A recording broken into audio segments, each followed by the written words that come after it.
Hello, dear dancers. This is Joana Saahirah, and here I am for another message from the womb. This time around, I'm reporting from a different kind of paradise, but still paradise because I make it so. The theme for today's message is self worth, something that I'm very fond of, not because I've nailed it, but because it's something I'm very interested about. It's something that I work on every day, something that I haven't nailed yet. So it's a challenge to me as well. You see, I teach it, but I haven't nailed it completely, and that excites me, because above all, I am a student. I love learning. I am not scared by challenges. I'm not scared by things that I haven't conquered yet. So this is something that I'm excited about, not nailing something. And self-worth is certainly something I haven't nailed yet. Now, this brings me back to a childhood experience I had. I must have been like 6 years old or maybe less, and I was playing with my cousins, and one of my closest cousins, she came to me, she looked at me deep in the eyes, you see, and she told me I was ugly. She used an expression that resembles something like, "You look like an army boot," something like this. It's very nasty, very evil. But you see, children sometimes can be nasty and evil to each other. I didn't grasp the meaning of the expression at the time, but I felt what she meant, that I was ugly. And I believed. I totally believed it. It got caught on my unconscious to such an extent that it has defined most of my experiences until now, believe it or not. It's ridiculous. How can a comment from a child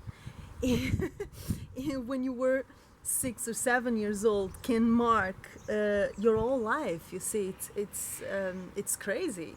And it just comes to show that the way we perceive ourselves and the way we build our self-image comes from many sources, sometimes the most insignificant, stupid, nonsense, illogical sources.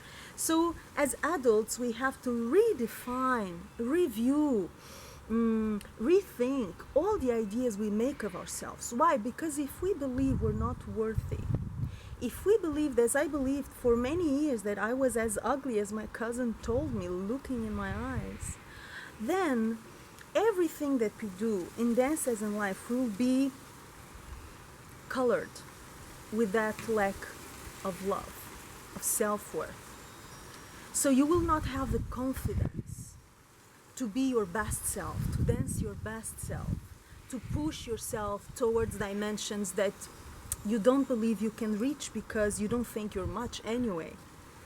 So self-worth, it's something essential for dance and for life. And it's an invitation for us to get Sigmund Freud on us. As I used to say, I play Sigmund Freud on myself all the time, which means I analyze myself. I ask myself, why at a certain point I believe I cannot do that, when I know, because there are facts in my life that prove that I can achieve and be and do anything I dream of. You see, despite the facts, the doubt, the insecurity, that voice in my head that keeps repeating my cousin's words, "You are ugly," they come back to haunt me. And I considered myself a pretty conscious person. You see, it's ironic, huh? So you gotta watch out, and you gotta think about your thoughts. Be a spectator of your own life. Ask yourself, when you doubt yourself, why am I doubting myself? Why am I believing I don't deserve this? I don't deserve this good experience. I don't deserve to make a beautiful choreography. I cannot do a beautiful dance presentation. I cannot learn this. I cannot do that. Why? Ask yourself why. Just ask why. See if there is any logical reason why you're keeping yourself down. In dance as in life, self-worth. It's not arrogance. Loving yourself, it's not arrogance. Arrogance is presuming you're better than somebody else. When you love yourself and you have self-worth, you don't think you're better than anybody else because you don't compare yourself with anybody else. You know you're unique and everybody else is. So you are in your power and you allow others to be in their power too. But it's a work in progress. It never ends. You gotta keep watching out for the ghosts. Ghosts from the past, ghosts from the present, ghosts from messages we receive from the world around us that tell us we are not enough. We cannot have this, we cannot do that, we cannot be this. Yes? Be the observer of your own life. Study your values and the ideas you make of yourself. This will change completely the way you dance, but most importantly, the way you live. Enjoy the ride, baby, and remember, you